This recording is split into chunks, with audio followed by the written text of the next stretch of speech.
Alright guys, welcome back to my channel. Today we are here top of Camelback Mountain, just chilling.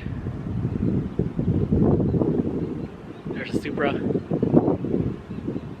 So I get a lot of questions from people on my Instagram or in person wondering how much it costs to own a right-hand drive Supra.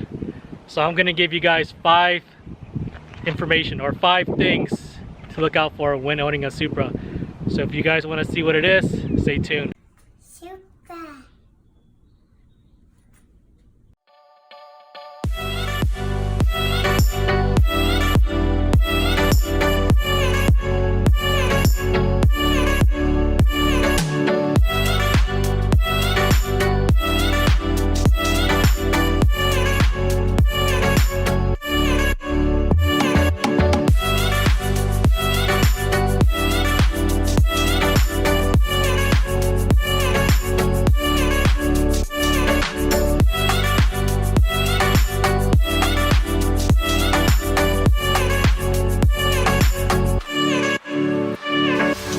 So number one, in order for you to maintain a Supra, you have to own a Supra.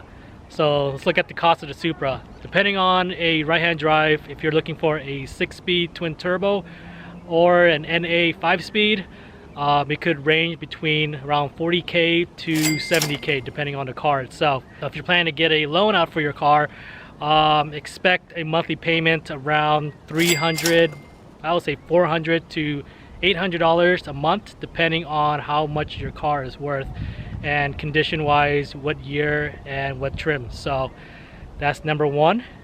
So number two is when looking to buy a Supra, you got to worry about import fees. If you're planning to import this out of the country and try to import it to the United States based on a 25-year law, you're going to have to pay custom fees, which is probably going to run you about 5 to 10K depending on the location where you're actually importing it from. So expect to pay that much money when bringing your car into the States. Alright, number 3 is now that you got your car in the States, now you got to register your car. So depending on what state you're at and what laws, it could run around about $1,000 to $10,000 depending on your state. So you're going to be paying the state tax, you're going to be paying for registrations, you're going to be paying all those fees and whatever it is that your state charges. So expect to pay at least $1,000 to $10,000 depending on that. $10,000 is the great state of California. Make my earthquake. Make my earthquake. I know a couple states do cost about that much money to register your car. So number 4, once you already paid all your fees and now you just got to get insurance so you can drive this car on the street. So depending on what kind of car insurance you get, you can expect to pay at least $100 to $200, $300 a month depending on your car insurance and how your record is basically. So you can go to 2 different types of insurance. You can go to classic car insurance where you don't have to worry about doing emission on this car, or you can go with regular car insurance, so you do have to pay for emission as well too. So classic car insurance is a lot cheaper if you have in a garage and all the other specs that they require you to have. But besides that, regular insurance is going to be a little bit more expensive. So you have 2 options. Those options are the choices that you can pick. So that's number 4. Last but not least, number 5. So number 5 is actually, believe it or not, gas prices. So gas can be expensive per month depending on how much you drive on this car. And this car does take a lot of gas. So if you're running the twin turbo setup, so gas prices right now is about $3 for premium 91.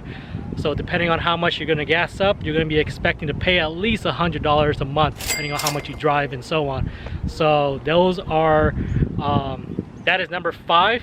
So those are 5 things you got to look out for when owning a Supra. So this is excluding modification costs. It's just strictly just owning your car on a monthly basis and what you need to look out for and how much it's going to cost you per month when owning a Supra.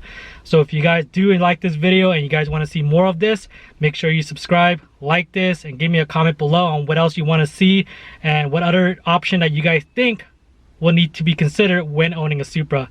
Till then, peace.